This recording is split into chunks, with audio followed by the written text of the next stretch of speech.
ഞെട്ടിക്കുന്ന ഒരു വെളിപ്പെടുത്തലുമായിട്ടാണ് CAG report പുറത്തു വന്നിരിക്കുന്നത്. മുഖ്യമന്ത്രിയുടെ ദുരിതാശ്വാസ നിധിയിൽ നിന്ന് 262 കോടി രൂപ വകമാറ്റി സഞ്ചിത നിധിയിലേക്ക്, സംസ്ഥാനത്തിന്റെ സഞ്ചിത നിധിയിലേക്ക് മാറ്റി എന്നുള്ളതാണ് CAGയുടെ കണ്ടെത്തൽ. നമുക്കറിയാം, ദുരിതാശ്വാസ നിധിയും കിഫ്ബി കണക്കുകളും ഒക്കെ CAG ഓഡിറ്റിന് ചോദിക്കുമ്പോഴത്തേക്ക് അത് ഞങ്ങൾക്ക് നൽകാൻ സാധിക്കില്ല എന്ന് പറഞ്ഞ തോമസ് ഐസക്കും കൂട്ടരുമാണ് നമ്മുടെ ധനകാര്യ മേഖല കഴിഞ്ഞ 10 വർഷമായിട്ട് നോക്കി നടത്തിയിരുന്നത്.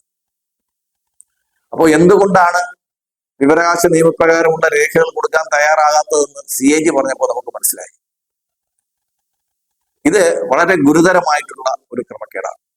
അതായത് പാവപ്പെട്ട ജനങ്ങളും ഇൻകം ടാക്സ് കൊടുക്കുന്നവരും മുഖ്യമന്ത്രിയുടെ ദുരിതാശ്വാസ നിധിയിലേക്ക് കൊടുക്കുമ്പോഴത്തേക്ക് നികുതി കൊടുക്കുന്നവർക്ക് നികുതി ഇളവ് കേന്ദ്ര സർക്കാർ കൊടുക്കാറുണ്ട്.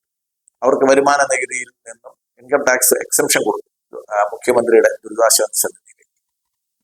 നമ്മൾ ആ മുഖ്യമന്ത്രിയുടെ ദുരിതാശ്വാസ നിധി ആയിക്കോട്ടെ, ഒരു ട്രസ്റ്റ് ആയിക്കോട്ടെ, ഒരു ചാരിറ്റബിൾ സൊസൈറ്റി ആയിക്കോട്ടെ, അവർക്ക് കൊടുക്കുന്ന തുക, ആ തുകയിൽ നിന്നും വകമാറ്റി മറ്റൊരു രീതിയിലേക്ക് ചെലവാക്കുന്നു എന്ന് കണ്ടു കഴിഞ്ഞാൽ ആ ഇൻകം ടാക്സ് എക്സംഷൻ ഇല്ലാതാകുന്ന ഒരവസ്ഥ. മുഖ്യമന്ത്രിയുടെ ദുരിതാശ്വാസ നിധിയിലേക്ക് ടാക്സ് എക്സംഷനോടെ കൊടുത്ത തുക സർക്കാരിന്റെ സഞ്ചിത ഫണ്ടിലേക്ക് വകമാറ്റിയാൽ കിട്ടുന്ന ഇൻകം ടാക്സ് എക്സംഷൻ എവിടെ പോകുമെന്നുള്ളത് കേന്ദ്ര ഏജൻസികൾ അന്വേഷിക്കും.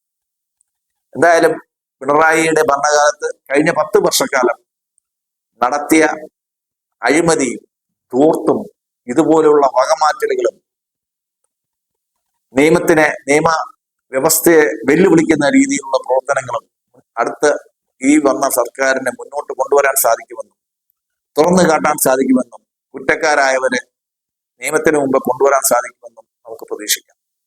എന്തായാലും മുഖ്യമന്ത്രിയുടെ ദുരിതാശ്വാസ നിധി ഒരു ഓപ്പൺ ഡോക്യുമെന്റ് ആയിരിക്കണം. അതിലേക്ക് അത് ആരുടെയും കുടുംബസ്വത്തല്ല.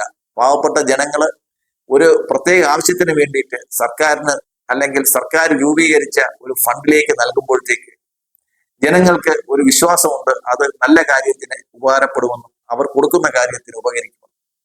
അതിൽ വിശ്വാസവഞ്ചന കാണിച്ച് ജനങ്ങളുടെ വിശ്വാസം നഷ്ടപ്പെട്ട ഒരു രീതിയിലാണ് കഴിഞ്ഞ സർക്കാർ പോയത്.